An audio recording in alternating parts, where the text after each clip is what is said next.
Meet Sid Slee. He's farmed this land all of his life.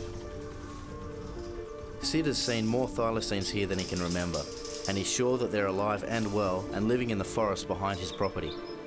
Well, there's no mistaking it. It was like a part kangaroo and part dog. It was exactly as you see them in the pictures. 70 years ago, when Sid was a boy, strange creatures lurked in the pampas grass around the farm. As I used to walk past in the old days, you feel the hair on the back of your neck prickle, you know, and you know something's watching you, but you couldn't see nothing. He says this is where the thylacines used to live, but not too many people knew about them. You didn't talk about it, otherwise you faced ridicule, you know, because nobody believed they existed anyway.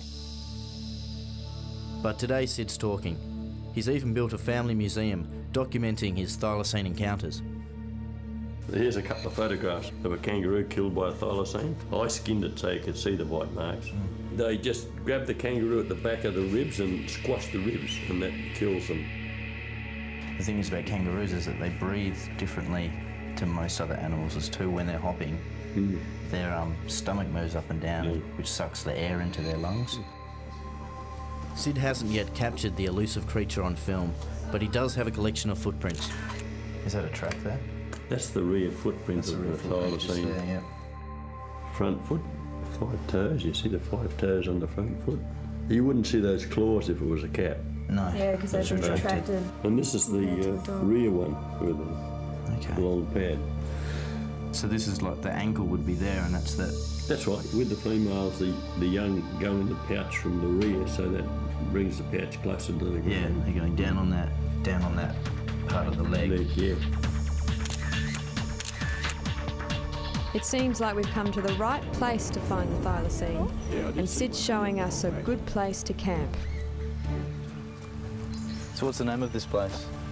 We call this Thylacine Hill, and there's a permanent water hole just over the top here, and they go down there to drink occasionally. So if the wind's going that way, anything that's coming out of that area is not going to detect us at all. Maybe we could camouflage ourselves a little bit up. Well, that'll be an ideal spot in there, I'd say.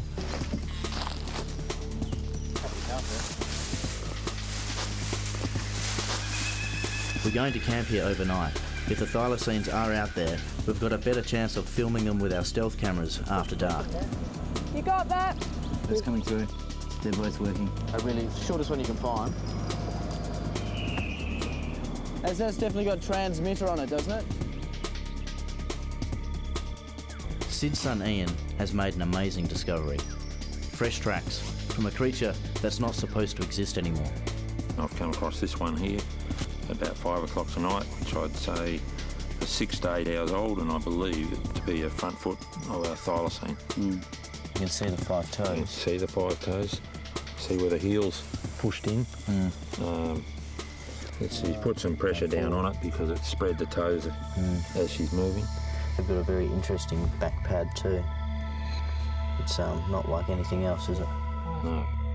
Whatever made the tracks was travelling along the game trails. The big track that's in the museum like that was found on this track as well? Yes, it was. And that's a big animal. The biggest prints had spread out on there.